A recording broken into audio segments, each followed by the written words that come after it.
Hey guys, welcome back to Seller Sessions. Today I bring in George Maressa. How you doing, George?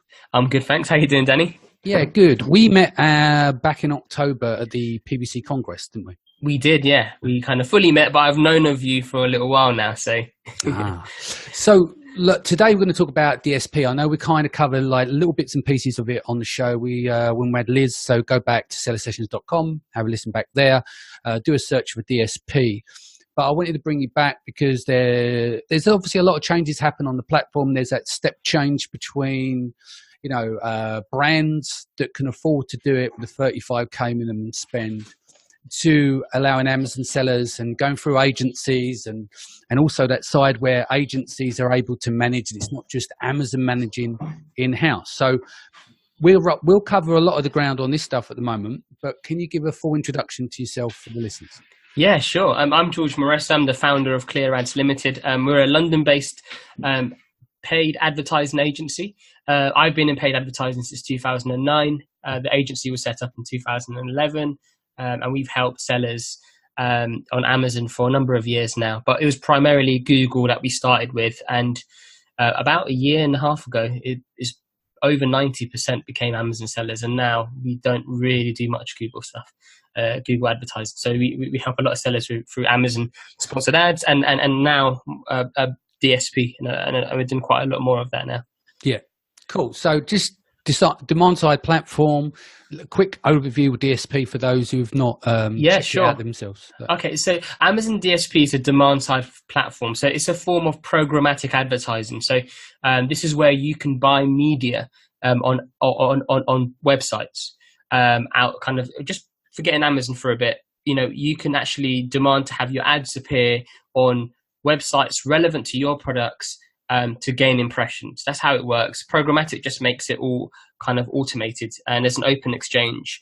And one of the most unique things about Amazon's demand side platform is the fact that it's first party data. Yeah. With other platforms,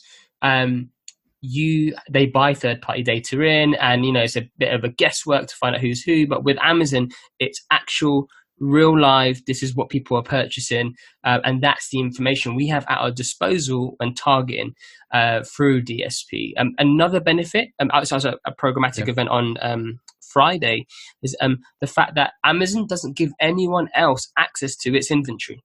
Like Facebook ads, you can go in, anyone can really do it. With Amazon's own O&O, they call it, Amazon's own and operated, you can only do it through Amazon's DSP. And if you want to put ads on Internet Movie Database as well, it's Amazon exclusive. So you can't really do anything outside of that. And that's what so it's like a walled garden, like with Apple, everything is within inside the walls. Where exactly. Yeah. Cool. And so some of the changes that are taking place is that minimum spend thing. So let's break them out into two parts. So originally when it all came out, DSP was managed in-house by Amazon. And in the most respectful way, as much as they're managing for clients, whose interest do they have at heart the most? Let's be honest. It's spend. Yeah. Yeah. So they're going to be governed by that. Obviously, they've got to still see results, but they're driven by revenue. They're driven by targets. So putting an independent piece in between on the jigsaw puzzle is going to be important because you need that impartiality. So by using like a third party agency, or in some cases you manage it in house if you're a larger, 8-figure brand, for instance. Yeah. So talk to me about these changes, what have been taking place with DSP being Amazon controlled, going out to agency side now. Well, the thing is with self-service, it was around for a while. No one really took it up. And now it's kind of back in the picture now because just the programmatic world is developing at such a fast rate. And I just remember, like, I'm sure you do, Danny, the Google Display Network, when it first started, it was an absolute mess, but now there's far more sophistication to it, so you can target better. And that's what's happening with programmatic now. And the growth has been insane year on year. It was never really well advertised, if I'm honest, to an agency. It was just there, no one took it up, and now it looks like we're fortunate enough to be kind of given this opportunity, and now they're increasing how you can get access. But in essence, for an Amazon seller, if you were to come to someone like ourselves, you start with whatever budget you want, really. So we recommend 5K around 5K a month, just to try it out. And even if it's a 5K for a single month, just to see how it goes. And then if it does work, we can push it. Or if we see symptoms of opportunities which can be taken further, we push. So it's a safe space where you don't have to kind of commit so much. In the UK, it's 10,000. It's in the US, it's 35,000. Yeah.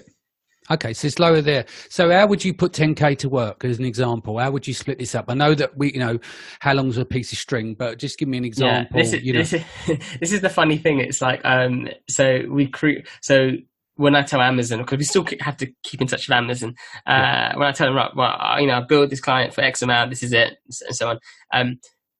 They still expect me to spend the money within a month, right? I couldn't care less about spending that money in a month. Yeah. I'm like, the first point of call I want to go to is remarketing. Yeah. I want to be able to re-engage those who have seen the product and haven't purchased. And we wouldn't do this only within Amazon.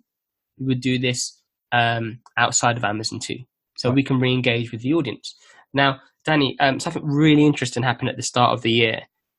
Amazon DSP allowed you, so you can create audiences, right? Oh, yeah. So I mean, you can find audiences. So you can go in, and if you sell baby products, you can find a segment which matches that best, and then you can have your ads serve within that area, right? But at the start of the year, Amazon allowed you to create your own audience through self-service, right? So we're allowed to create our own audience, right? So just to give you some examples of what we're doing now, we got someone who sells screen protectors. So what we do is we created an audience of everyone who's just purchased the iPhone 11. Yeah. Right. And what we're doing is re-engaging them with an ad to serve the screen protector. So those who've purchased in the last 5-10 days, we re-engage with them, and we're seeing better results than remarketing on that.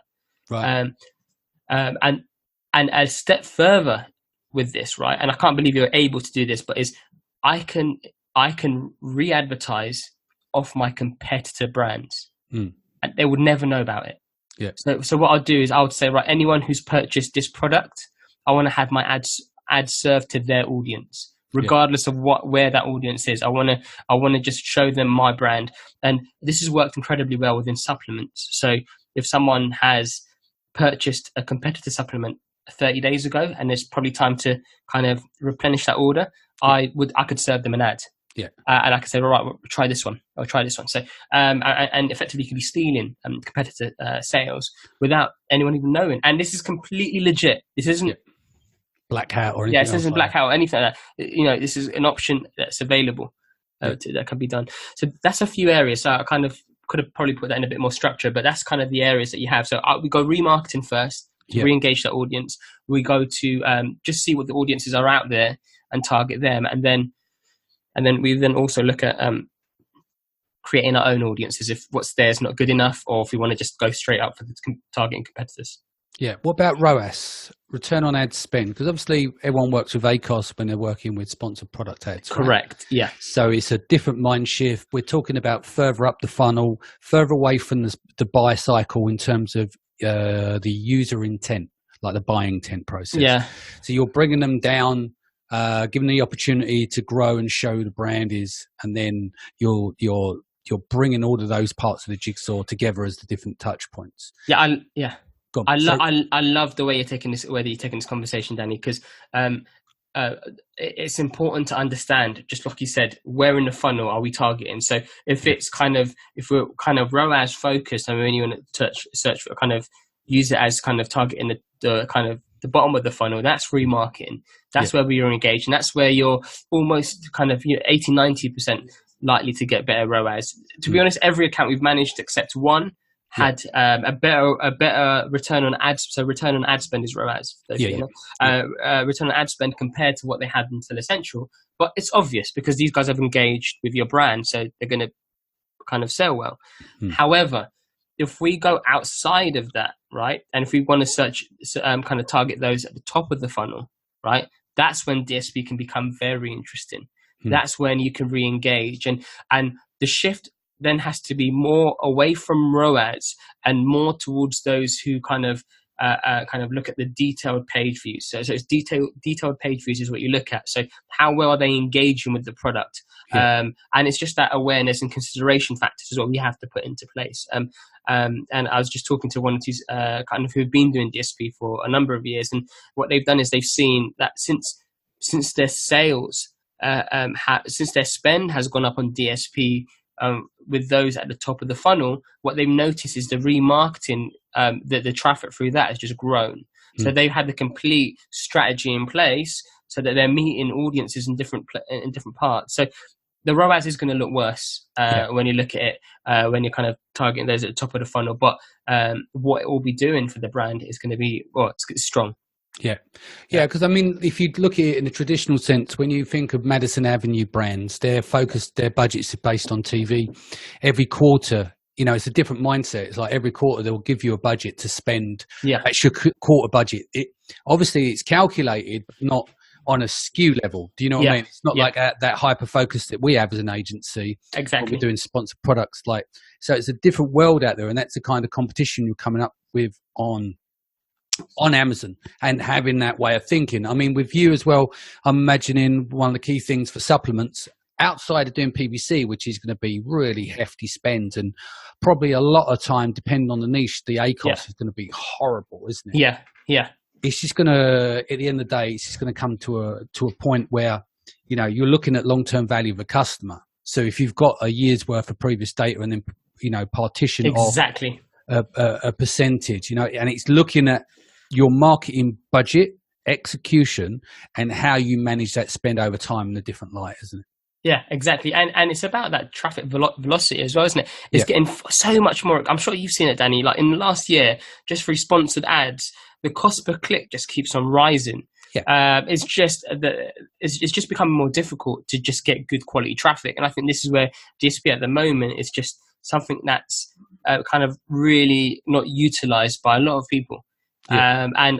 Personally, if I'll be honest with you, Danny, as a company, we're pushing DSP hard. We're pushing it harder than anything else right now, because that's where we see the future going. And what I'm really excited about, Danny, is just what's happening outside of Amazon. And because Amazon's probably one of the only brands where people are just going to go and they could spontaneously just buy something. You don't really get that anywhere else. And when that open exchange, when the targeting becomes far more sophisticated, we're going to be able to actually do a lot more and scale harder. Yeah. So on the open, So let's talk about the good, the bad, and the ugly of the DSP side. Let's do it. Talk to me about placements. Right. Okay. So placements within Amazon's DSP is frustrating. Yeah. In terms of where the ads serve exactly, you have no control. Yeah. And honestly, sometimes it's like hitting a brick wall when I'm trying to speak to anyone at Amazon to try and figure out what can be done about this. And this is an issue. Attribution is an issue. Attribution is a huge issue. There's been arguments and there's been complaints about kind of, where did the sale come from?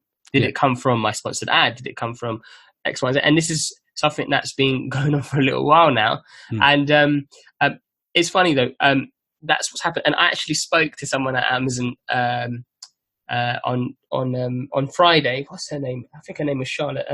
So she heard that. So Amazon's just bought out another company, and they were kind of heavy in the programmatic world. And her main job for the next 8 months is to really sort out these issues with having attribution. Yeah. I mean, it will come at the end of the day. Amazon there make money. Like when you think about negating placements as well, where you don't want to be placed, like that you're getting bad traffic from somewhere, or it's not suitable traffic, and you're unable to dislodge that. We do know it. We know that with Amazon's suite of tools, they're a business to make money. It's the same with Google. When they've already got like auto selected checkboxes, when you go and set up in a campaign and stuff, we all know this stuff goes on. It's the same as Amazon reporting is really poor. I've spoken to the products, the R&D team over in Seattle about this. Okay. And I'm like, it's a mess. If you want the everyday seller, outside of agencies like us, we understand what to do. And it's a world of pain just to set up your reporting if you do it manually. We're lucky we don't, right? We've got our own tools and everything else. But anyone using Campaign Manager, it's not the nicest tool to use to set up. But it's part design, I believe. It builds in. It's like for those that know, and then for those that don't, they will spend more. That's how you make money. You don't say that in the public domain. But it's part of any advertising platform that adding those features or not adding those features is probably the best word to say. It could be an extra 100 grand, 500 grand, 10 million. Do you know what I mean? It depends on the scale of the size of who you are. Think about that, the residual income that you get from people that don't know. So every platform has its ups and has its downsides, you know. I'll tell you something funny, Danny. Like last week, I almost had a heart attack because I looked at one of the ads on DSP. It had 0 impressions, but apparently $14,000 of sales. Wow. And I was just like, what on earth is going on here? So I got on the phone straight away with someone. I was like, right, what is happening with this, right? Yeah. And then funny enough, when we actually looked at that data, that ad spent thousands the month before. And previous months before. So this is how it's so different to kind of what you see in Seller Central. So attribution, when Seller Central is, you know, they'll put that spend, they'll attribute it to the first point of when that sale came in. Whereas with DSP, it will come on later. And we've just had someone else who, you know, they're spending a few thousand a day. They've just kind of really drastically reduced their ACOS. And then their sales look insane now.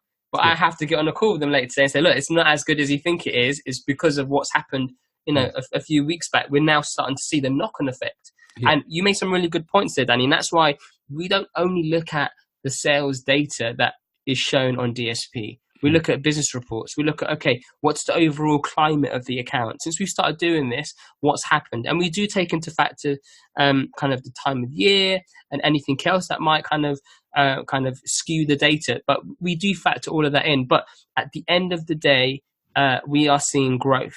Yeah. And this is the most exciting thing. And from dealing with so many little guys in the past where, you know, budget is so important and just trimming down dead wood and ensuring that we're as efficient as possible. That's the big difference agencies are going to have compared to Amazon. I couldn't care less if you spend 3,000 or 4,000 less in a month. You know, at the end of the day, if your sales look strong, you know, my kind of aims are kind of in line with yours, because at the end of the day, if it goes well, you're going to use my management service for a longer period of time. So that's kind of how we work, and that's how we're different to Amazon's. And I've had some funny conversations about some placements that I wanted to do with Amazon. I said, I want to try out a few different kind of a remarketing. I was doing a remarketing campaign, and when I was first started, and I said, look, I want to put a few different ASINs in one. Is that are they going to show ads correctly? Are they going to show one ASIN to the other? And they just said, well, just do it and just hope that the sale gets attributed. And I was like, I can't work on hope. Yeah.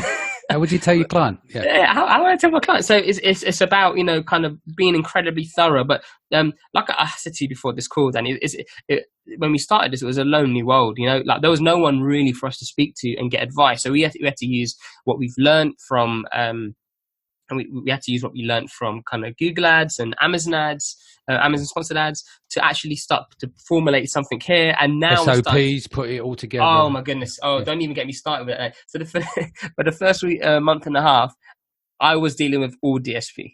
Yeah, and I literally, cause I just wanted to make sure we had everything written down, everything. Like it's just basically, I didn't want to miss anything. So now, my goodness, I've managed to pass it on to the team, but it was a stress. But getting all that in place is fundamental. And there's points now when I speak to Amazon agents, I'm like, okay, no, that's wrong, or no, you clearly haven't tested that, or you haven't been watching the figures there. So it's so do you find that because they're more like sales team that are operating there, they're less technical, they're sales staff effectively, like they're account managers, but their job is to tell you, you know, not what you should know, but what they feel you need to know instead of. Absolutely. And I guess it comes down to spend, you know, if you're hitting a different criteria of spend, you know, and there's a number of people, and 100, 200,000 a month isn't much to Amazon. If you're doing way more than that, then you're going to get someone really good at it.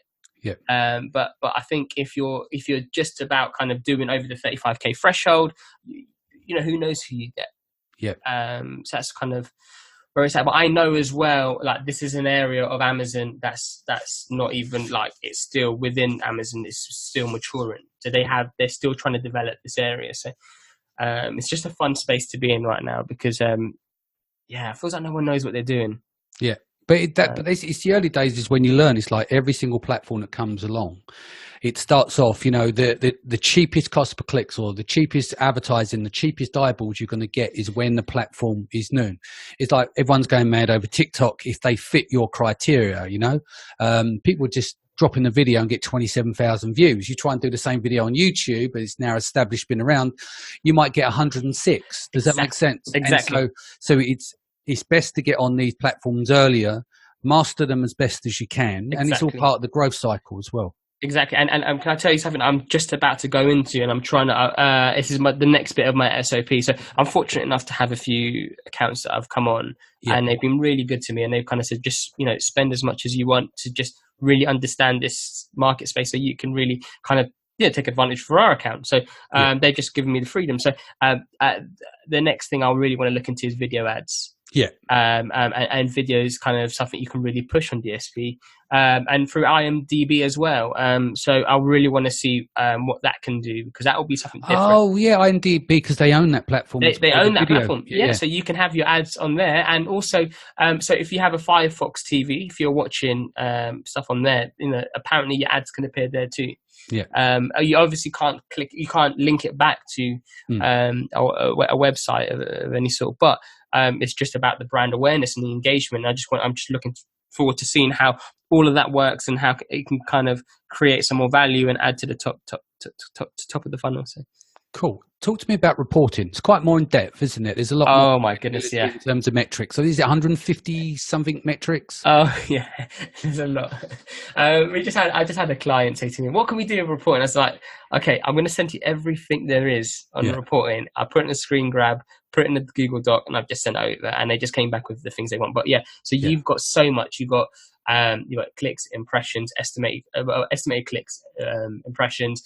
You've got add to carts, which you can't get through Seller Central. So you've got that information. You've got information around new to brand purchases. So that's only available through sponsored brands at the moment on sponsored ads. But this is available across Amazon's DSP. There's kind of impressions of videos, how much of it has been viewed. There's so much. To be honest with you, I've not even been able to play as much as I want in that area. But one thing I do love about the reports, right, is when you run a remarketing campaign, they allow you to run something called an overlap report. And with the overlap report, it shows, it looks at the audience that have purchased or have viewed. You pick the audience, right? For your product or anyone else's, it doesn't matter, right? And they'll tell you, right, this is the areas where this audience hang around. This is the category. So if you want to target someone, and if it's got a high infinity score, that's what you want to go for. So anything like 8, 9, 10, 11, that just shows, okay, this is a really good match. And there's been some really odd groupings that I found with a few of our clients who put it on, and they started to get some good sales through the top of the funnel. So so that's what I found. Really cool. Well, look, let's wrap this there. Give me 3-4 key points, like what we've discussed, if we wrap this up now. Okay. So retargeting. If you're going with an agency, you're not under the 35K banner, because the agency takes on so we've got the responsibility, because they can spread that across all their clients. That's what we're doing. So I think the barrier of cost isn't really an issue now with self-service. And it's going to become less so. Also, another good point is the ability to retarget those who've engaged with your brand within Amazon and outside, and the control you have for a DSP. Thirdly, going after your competitors. So you go after their audience as well and retarget them. Go after their audiences, or even, being creative with it and go maybe frequently purchase together products. You might want to kind of re-advertise them, and that's another good point. And then just the amount of opportunity here, because there's so much depth within the open exchange. So there's a lot of scope there. I'm talking to 1 or 2 guys who are very reserved about what information they share with me, but they have said that open exchange has worked incredibly well for them. And this is something I'm just trying to teach myself now to try and develop and understand. But that opportunity there on its own is just huge. Yeah, well, as add to cart plays a big role in terms of, it's considered by Amazon as a form of a conversion, or at least a soft conversion. Sending cheap traffic to that add to cart can be part of your ranking strategy as well, as long as you're getting physical sales as well. Absolutely. Yeah. And that information is there for you to see. Yeah. On DSP. Cool. What is the best way that people can reach you if they've got any questions, maybe want to use your service, etc.? Yeah, sure. So the best way to reach me would be just go on the website, clearads.co.uk, or email me directly. It's just george@clearads.co.uk, and I'll be more than happy to help. Cool. George, thank you for joining me today. Guys, if this is your first time, don't forget to hit the subscribe button, and I'll see you again in the next few days. Take care.